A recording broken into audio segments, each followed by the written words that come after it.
A Voice Boxx TV exclusive powered by Voice Boxx Studios. Henry K. Productions. Because righteousness governs the world. Broadcasting live and direct from the rolling red hills on the outskirts of Kingston, Jamaica. From a magical place at the intersection of words, sound, and power. The red light is on. Your dial is set. The frequency in tune to the Rootsland podcast. Stories that are music to your ears.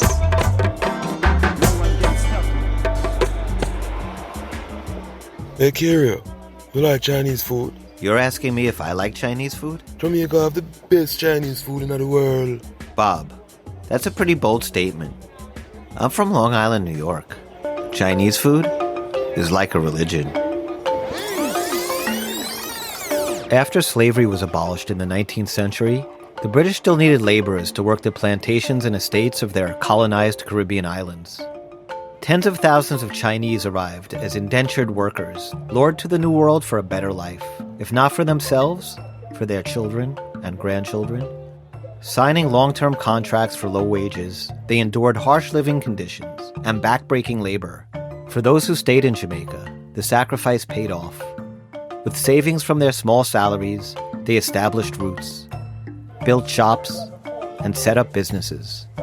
Unlike the slaves from Africa, who were forced on ships and stripped of their identities, many of the Chinese who came to the island had the advantage of maintaining theirs, a connection to a history and family back home that helped them grow and flourish.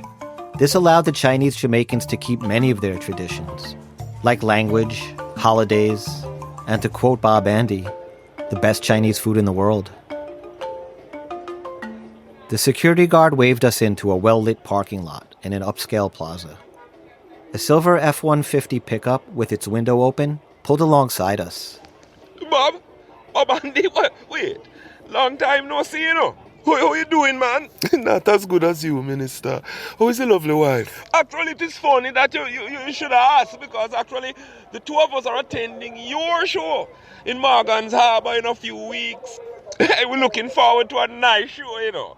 I hope you don't be too political and burn too much fire. What about I make you a deal? Yeah, man. Yeah. If you can solve the country's problem by the time it gets around to my show, I won't burn any fire. I won't have to burn any fire. Air conditioning. For the first time all day, real first world air conditioning.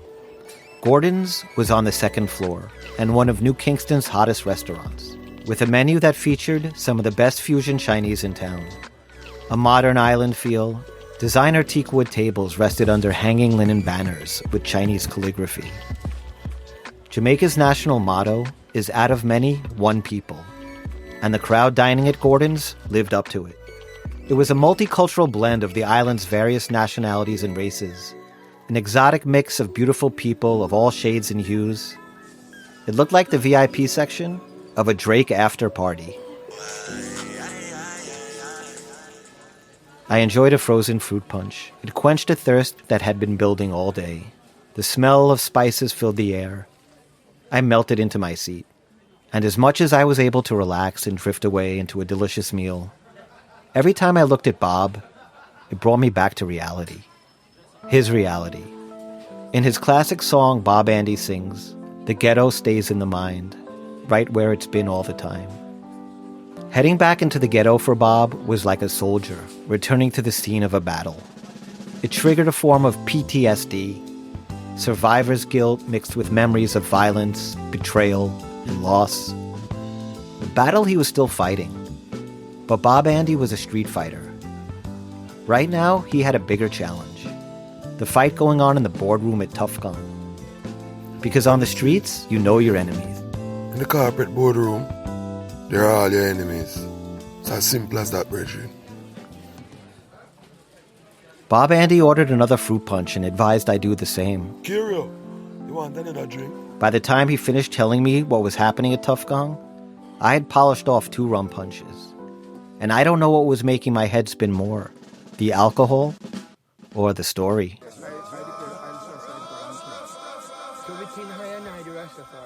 On May 11th, 1981, the mighty tough gong Robert Nesta Marley lost his fight with cancer, surrounded by his loved ones in a Miami hospital. In his last year alive, Bob Marley went from performing sold-out shows at Madison Square Garden in New York City to clinging to life at a cold Bavarian clinic thousands of miles away from his home. And by all accounts, Bob fought with everything he had to stay alive. He underwent experimental treatments, which included restrictive diets his mother called starvation, and therapies described as physical and emotional torture. A man deep in faith, I'm not sure if he accepted or even believed he was going to die. But Bob Marley, who came from nothing, who grew up in a slum that was bulldozed by the government to become one of the wealthiest singers in the world, died without leaving a will for his wife and children. A decision that would throw his family into turmoil and begin a protracted legal battle with more twists and turns than a John Grisham novel. Yeah, so I heard people say.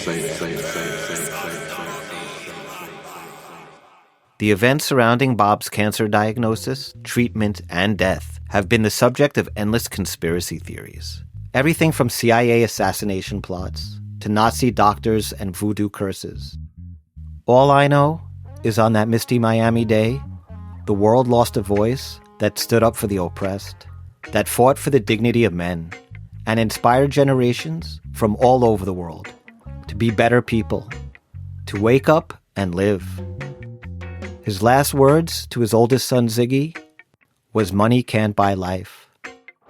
Unfortunately for the Marley family, they would learn the hard way what money does buy. Oh, what a rat race. The cramped hospital room in Miami was a long way from the Trenchtown streets where Rita Marley fell in love with Bob all those years ago. Now she was alone with her children, and the sharks were circling. Bob had an entourage of musicians, friends, lawyers, all sorts of hanger-ons. Some looked to him for guidance, some for inspiration, and frankly, some just for money. On last year's list of Forbes magazine's wealthiest dead celebrities, the singers whose estates earned the most money were Michael Jackson, Elvis Presley, and Bob Marley, who came in ahead of John Lennon, George Harrison, and Prince. He was a one-man cottage industry that supported hundreds of people through his tough gong music and his world tours, not to mention his generosity to the less fortunate that would line up every day at his home on Hope Road to get help from the skipper, as they called him. Now everyone had advice from Mrs. Marley. They were staking claims, plotting their angles, and throwing the estate into further disarray, adding insult to injury. 7 other children came forward claiming that Bob was their father, all from different mothers. Well, man to man is so unjust. You don't know who to trust, you know? Choo-choo. With no written will and the future of the Marley estate at risk, Sister Rita trusted the wrong people. In the end, Bob Marley's New York-based lawyer and accountant were found guilty on U.S. federal charges of forgery, fraud, and mismanagement of funds.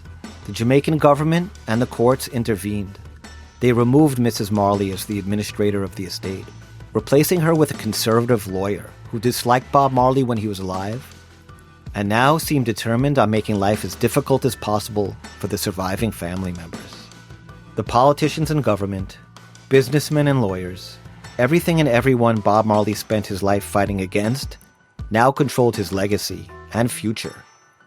Although Mrs. Marley was allowed to run Tuff Gong and on the board of directors, her foes were doing their best to sabotage and discredit her. It had all the intrigue of an HBO miniseries: grieving widow, the greedy board members, family drama with long-lost children. All this made Bob Andy's job impossible. He was trying to build a label. Behind the scenes, the powers that now controlled Tuff Gong were trying to tear it down and sell it off. At the moment, things were looking dire for the Marley family. But Bob Andy assured me, never count out Sister Rita. There's no force in the universe more determined than a mother fighting for her children. No woman, no cry, you know? Because in the end, every little thing going to be alright. You know? Choo-choo. Strictly drum and bass. Make you wind up your waist. The Indies felt more like a guest house than a hotel, with about a dozen or so rooms scattered around a renovated Caribbean colonial-style home.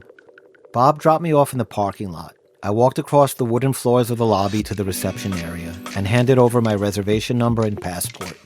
Good evening, Mr. Henry. I'm Janelle. Hi, Janelle. Good evening. Nice to see you. I took your reservation when you called. Okay. I remember you were telling me about you being excited to come to Jamaica and work at the Voice Boxx Studios. I remember that. How was your flight, by the way? Well, less eventful than the rest of my day, thank you. Since you'll be staying with us for a while, the policy is that we keep your credit card on file as we will charge you at the end of each week. Okay, I can do that. And as I mentioned, the rate includes breakfast, which is served at the restaurant every single morning at 7 a.m. And it is Jamaican-style breakfast with ackee and saltfish, boiled bananas, and Johnny cakes, which are fried dumplings, of course. So I do hope that you love Jamaican food. While Janelle was doing her paperwork, I took a peek into the restaurant, located just outside the lobby. It had a small bar in the back where soft R&B music played. A group of businessmen still wearing their work clothes sat at a table, with empty pints of rum and an ashtray full of cigarettes. They were flirting with a tall, dark waitress with short jean shorts and long legs. Janelle handed me the key to the room and pointed me to my home for the next few months. Mr. Henry, please enjoy your stay in Kingston. It was clean, simple, with white-tiled floors. A light switch by the door turned on the AC unit in the window. It sounded like a car trying to shift into gear. I kept waiting for it to kick in and quiet down, but it never did. When Dr. Dredd told me not to expect hot water, I thought he was joking, but the faucet handles weren't even marked hot or cold. I went down to the restaurant to get some bottled water for the room. The bartender had stepped away, so I sat at the bar and watched the waitress work her magic with her customers. Long braids flowed way down her back, highlighting the curves of her body. And like a dancer, she twisted in between the seats, wiping down the table and clearing glasses. She made a beeline for the kitchen with her hips swaying to the beat of the music, one hand high above her head holding a tray full of cups and bottles. A performance thoroughly enjoyed by her table. The girl sexy, brother. Excuse me? Yeah, me I tell you that. While I was preoccupied with her show, I hadn't even noticed that someone had sat next to me at the bar. You know what I mean, Tex, man? Hey Tex, what's happening? I'm Henry. Yeah, man. Now you're saying that music you work, you know? Yes, I am. I guess word travels fast around here. Brother, you so learn the secrets of Kingston, you know? You know how in every Vietnam War movie, there's always a scene in a GI bar with a Hanoi pimp trying to hustle a U.S. serviceman? At first, that's the vibe I got from Tex. He had a light brown complexion, Asian features, and a crooked smile. Gold rings on every finger and a fat chain around his neck. Tex was short and built menacingly stocky. His most noticeable feature, a disfigured right arm that had been nearly chopped off while defending himself against a machete attack when he was younger. He had a bad boy look that would fit into any barrio in East LA, favela in Brazil, or slum in Manila. No matter where you saw him, you would run. Tex reached into his front shirt pocket and threw down a handful of what I thought were candies on the bar. But it was actually marijuana. Small, individually marble-sized balls of weed, tightly wrapped in clear plastic, twisted on both sides like a Tootsie Roll. Each was about a joint's worth. He told me they sold for about $5 Jamaican, or $1 US. This name's Skunk, Henry. The best weed in a town. That's all that is a gift from Tex, you know? Thanks, Tex, but I know a Rasta that claims his cousin has the best in town. Yeah, man, go on, hold up on that. Tex lit up a cigarette and then dropped the pack on the bar next to his red stripe. He hollered for the waitress to come over. Yo, Slim Gal, Romy, come meet Henry. Big music producer from foreign, you know? From America. Yeah, man, can make you famous. Sure. Text whatever you say. Me go quit my job right now. Bumbo clad, the girl are easy. Hello? Henry? Yeah, that's me. I'm Romy. Nice to meet you. Hi, Romy, it's a pleasure. Is true for real what them say? Well, that depends what they say. You in Jamaica for working on music? Well. Yeah, I'm trying music. I'm gonna give it a go. You must give me a listen sometime. Okay. I can't sing, you know. I can't sing and like a DJ too. Sing and DJ. Double threat. Alright, listen. Me's a girl, man, no fight over, man. Don't sound good. Not sure. All right, what else you have? Me have a sexy body, sexy but me have a sexy. Don't it sound good? Well, maybe I'm not the best judge. Dancehall really isn't my thing. How you mean dancehall not your thing? You're too out of touch, man. And what, you're going to put me in touch? Dancehall music on the road. You soon see for yourself. Anyway, it's still not my thing. Anyways. Romy went back to her table. Tex took a big gulp of his red stripe beer and then sprung from his bar stool. Kanecho. Yo, Japanese girl. Kiko, Nico, you come over to bar, man. You ready to head out? Tex introduced me to a group of Japanese reggae fans that strolled into the bar. They were in town on vacation. The guys decked out in American-style hip-hop gear, baggy jeans and oversized tees. The girls in Kingston's latest dancehall trends. They were pretty revealing outfits. Tex spoke to them, slow and deliberate. He added a Japanese inflection to his thick Jamaican accent, if somehow that made them understand him better. When they responded to him, I was surprised to hear it was not in broken English as I expected. It was in Jamaican patois. I knew from Ross Records that the Japanese were some of the biggest consumers of reggae music. It was an obsession that began, like the rest of the world in the 70s, with Bob Marley. By the early 80s, reggae and dancehall had exploded, and Japanese cities from Osaka to Tokyo were overflowing with young fans, flocking to reggae record shops, nightclubs, and even an annual series of sold-out arena concerts called Japan Splash, which featured both Jamaican and Japanese reggae artists. Now, the latest trend were Japanese reggae tourists, a mix of obsessed fans, music producers, singers, and dancers, all coming to Kingston in order to one-up their competition back home by immersing themselves deep into Jamaican culture. These weren't your ordinary tourists, smoking blunts on the beaches of Ocho Rios. These Japanese were hardcore. They ventured into the most dangerous ghetto areas, attending obscure and out-of-the-way street dances, places where even the police didn't go. There was a reason why these foreign superfans felt safe heading into the belly of the beast. They had protection. If you were from Japan and you traveled to Jamaica in the 80s or 90s, there was only one name you had in your phone book. Tex. Yeah, Henry. You sure you know one guy dance? No, thank you, Tex. I'm going to take a rain check. Maybe I'll try out one of your samples tonight. It'll give you some nice dream, I'm gonna be the strong, brother. I signed the bottle of Blue Mountain spring water to my room and left a US dollar on the bar. Of course it was warm, like everything else on this island. Tex and the Japanese posse gave me fist bumps on my way out. After taking a few steps towards the door, I turned around quickly to see if I left anything on the bar. Tex was staring right at me, giving me the kind of look that someone gives you when they're sizing you up, as if he was formulating a plan and wondering how I fit in. I've been planning it all week, son.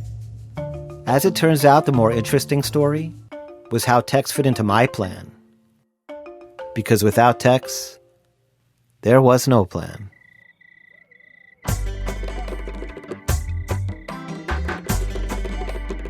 Rootsland Podcast is produced by Enrique in association with Voice Boxx Studios. Make sure that them click the link below, Make sure you click the link below. Like, share, and subscribe. So join the Roots Gang and Rootsland. Yes, Rasta. I tell you. Choo-choo. Don't worry about a thing, cause every little thing is going to be alright.